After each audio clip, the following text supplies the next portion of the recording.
The news headlines are all abuzz. The Toronto real estate market is roaring back to life. The buyer's market is gone. They've lost out on all those opportunities to get those great deals. We're back to a seller's market, except that's not correct at all. Hey there, and welcome back to Bald Prairie Real Estate. My name's Matthew Pfeifer, real estate agent in Regina, Saskatchewan, and that's my trusted assistant, Matilda. This is the weekly news recap where we go through what I think are the most interesting Canadian real estate related news topics. I give you my thoughts and opinions on them. We're going to be talking about the government of Canada extending the foreign buyer ban, the Bank of Canada saying that monetary policy alone is not going to fix Canada's housing crisis, CIBC saying that CMHC is badly underestimating how short we are for the number of homes in Canada, a whistleblower talking about fraudulent mortgages within HSBC, and the headlines saying the Toronto real estate market is roaring back to life and it's no longer a buyer's market. But of course, we're going to start off with another one of my terrible bad dad jokes. And this one comes from Sesame Street, because that's what I was doing this week with my daughter. We watched Sesame Street, and here's how this joke goes. How do you crack an egg up? You tell it a funny yolk. If you have a terrible joke that I can use in a future episode, put it in the comments below. Let's get into this week's Canadian real estate news. First up, the government of Canada has now extended the foreign buyer ban out for another 2 years to 2027. This policy was brought in with a lot of fanfare. People were excited about it, and I said at the time, and I continue to say it, this is political theater at its absolute best. The government pretending it's doing something when it's not really doing anything at all. And this foreign buyer ban, I'm going to put in big quotations here, became even more completely gutless when they added amendments later on. It really does absolutely nothing to address Canada's housing crisis. Yes, foreign buyers buy properties in Canada. Yes, they are a segment of the market. It's estimated that it's about 2 to 3% of the entire market in Canada. So really, this is not a significant segment of Canada's housing market. But of course, it's easy to blame the boogeyman, the foreign buyers, it's the boogeyman! Than actually look at the core part of the problem, which is, of course, lack of supply and a huge demand from massive population increase. A bunch of other things, I'm not going to get too much detail here. A couple of interesting things I pulled out some of the articles, that Ontario's foreign buyer tax has dropped by 65% since this ban was initially put in place. Now remember, the amount of revenue that Ontario expected to generate from this tax was about 10 times higher than they actually brought in, and has been dropping steadily. And we saw the same thing in BC as well, grossly overestimating the expected revenues versus what they actually got. So either foreign buyers are a much smaller segment of the market, people anticipate it, or they've made it far too easy to get around. It's probably a little bit of both here. And of course, we now have foreign buyer taxes, foreign buyer bans. Toronto wants to bring in a foreign buyer tax as well. All these things sound really good on Twitter, and they're not really solving the problem at all. Next up, CIBC says Canada needs an additional 5 million homes by 2030. Now, if you're a fan of this channel, I've been watching videos for a while, I have been saying for a long time, we're not building enough houses, we don't have enough supply, it's not meeting up with demand right now. And of course, it's gotten worse with the surge in population we've had recently. CMHC has finally started talking about this. The government has finally started talking about this, and I'm glad everybody's realizing that this is finally an issue. Obviously, far too late at this point, but CMHC estimated that we needed to build an additional 3.5 million homes by 2030, and CIBC is saying that that estimate is wrong. They're low. We're probably going to need closer to 5 million homes by 2030. Remember, in a busy year, we'll build about 250,000 houses in Canada. So even in a busy year, we're nowhere close to addressing the needed number of houses going forward. And this problem is going to continue to get worse if we continue to see population growth like we have.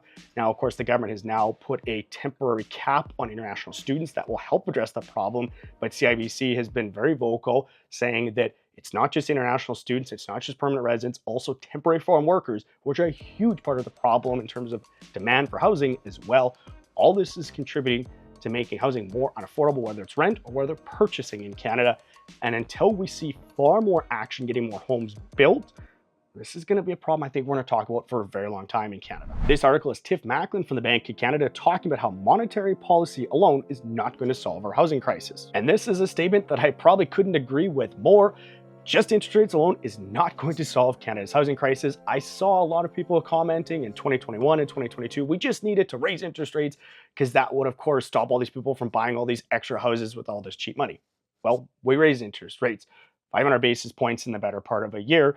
And guess what? We still have a housing unaffordability problem in Canada. And in many ways, it's worse. I've seen a lot of people saying now that I don't qualify for a mortgage anymore. I qualify for a much smaller mortgage. I can't make those monthly payments. That's ridiculous. My rent has gone up. Well, guess what? All of that is due to higher interest rates. Yes, we need to have housing prices more in line with income levels. Higher interest rates are not going to solve that by themselves. And Tiff Macklin's come out and said that.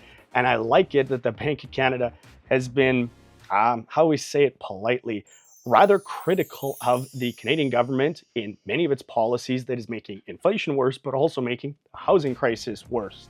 They've said that population growth right now is not lining up with our ability to build houses. We have a structural deficit in terms of construction.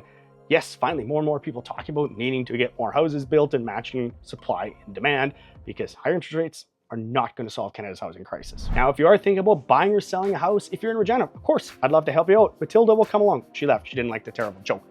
But if you're somewhere else in Canada, you don't already have a great real estate agent, I have a network of great real estate agents across the country. If you look in the description of this video, there's gonna be a link into my calendar where I'm gonna book you in for a call. I'm gonna learn what's important to you in a house and also what's important to you in a real estate agent. I'm gonna get you paired up with that perfect agent for you in your market. Now let's talk about a whistleblower exposing HSBC and fraudulent mortgages. Okay, before I get into this article, and with all these articles, I put the links to them in the description of this video so you can check them out yourselves. Let's keep it respectful in the comment section because this could get out of hand real quickly here. So again, please, come on guys, be respectful here. So this whistleblower is talking about specifically 10 banks in the Greater Toronto area, HSBC banks, that were providing mortgages to people who likely shouldn't have qualified for those mortgages. And the total was about $500 million. I know people say, holy crap, $500 million, that's a lot of money. Well, with current house prices in Canada, that's somewhere in the neighborhood of about 750 mortgages. And of course, in the GTA, that would be even less. And this is since 2015. So yes, it still happens. Mortgage fraud happens. I'm not going to say that doesn't. I've said it all along that mortgage fraud is a problem in Canada, and it potentially is a bigger problem than we expect. I don't think it's as big of a problem as some people like to make it out to be. But again, 750 mortgages roughly over the course of almost 10 years is a drop in the bucket in a market like Toronto, where they sell, a bad year was 60,000 transactions and a busy year 120,000 transactions. So a very small portion of the market here. But what I thought would be interesting is to quickly talk here in this segment about some of the things that I, as a real estate agent in Saskatchewan, I'm going to talk just about that, what we have to do as part of FINTRAC legislation. So this is for money laundering and anti-terrorism and things like that. I want to walk you through some of the paperwork because we just literally today got new paperwork that we have to do. And some of the questions that we have to go through are kind of interesting, but I think I'd walk you through the process. You understand that what I, as a real estate agent, have to do as part of this federal identification legislation. The first form here is the individual identification form, basically identifying who's buying the property, where they work. We have to get a copy of their actual ID. It has to be matched to the person. I have to be in person and match that up. Now they have a new additional section we have to fill out with 17 questions, and there's a points allotment to each one of these questions. If they exceed 10 or more, we have to then red flag this and it gets elevated up the food chain basically. But some of these questions are kind of interesting from a Saskatchewan and Regina or Saskatoon perspective. The first one is that anybody buying a property within 5 kilometers of an international airport, well, you get dinged 2 points. In Regina and Saskatoon, where the international airports are, both of these cities would have majority of the city covered off by this 5-kilometer radius. So I thought that was really interesting. The other one that I thought was kind of funny is that if they're directed by a ministry, say North Korea, we have to red flag those. And the one that is going to be interesting to ask all people when we're sitting down buying a house is, have they had any criminal activity in the past, and have they murdered somebody potentially?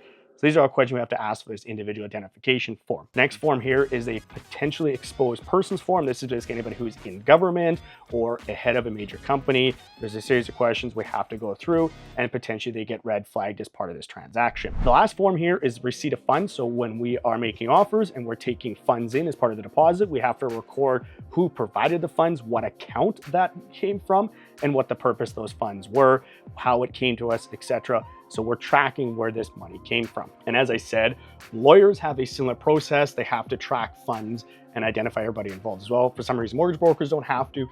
None of this is perfect, but this is just some of the legislation that's in place to help prevent money laundering. It's obviously not perfect, but that's the process we have to go through. And the last article today is the Toronto real estate market is roaring to life. Oh, I love when they use the clickbait headlines for news articles. And yes, I used it for the title of this video specifically so I could talk about how much it's clickbait here. The Toronto real estate market is not roaring back to life. Is it busier than it was last year? Yeah, absolutely. Because last year was the worst year in like 20 years in January, worst month in 20 years. And obviously all of last year was a really slow year in the Toronto real estate market. And that's why when I do my monthly Canadian real estate market updates, I don't do year over year comparisons. I compare versus a 5-year rolling average, which it was down 13% versus that 5-year rolling average. And we saw some pretty wild swings. Some of the busiest Januaries are in that 5-year average, and obviously one of the worst Januaries last year is in that average. If you compare versus, say, the last 10 years, this past January in the Toronto real estate market was basically middle of the pack. Not crazy busy and not crazy slow. So again, don't get caught in the hype, both up and down. Housing market's booming, housing market's crashing. Dig down, and that's what I like to do in those monthly Canadian real estate market updates, is give a deeper dive into the numbers, kind of give you some idea and some context as to what's going on. So don't buy into the hype, the headlines, the forecasts especially. And I've done a 2024 Canadian real estate market forecast. I'll put the link to that video in the description below. Don't go out and buy and sell a house because of fear or what you're seeing in the headlines, or again, even worse, a forecast. I've said it all the time. Buy a house or sell a house when it makes sense for your own personal situation. That wraps up this week's Canadian real estate news. If you love this video, please give this video a like. Really love it if you did. Subscribe to Bald Prairie Real Estate if you haven't already. Let's keep you up to date on the real estate market. Leave some comments below. I love chatting with you guys in that comment section. And as always, thank you very much for watching.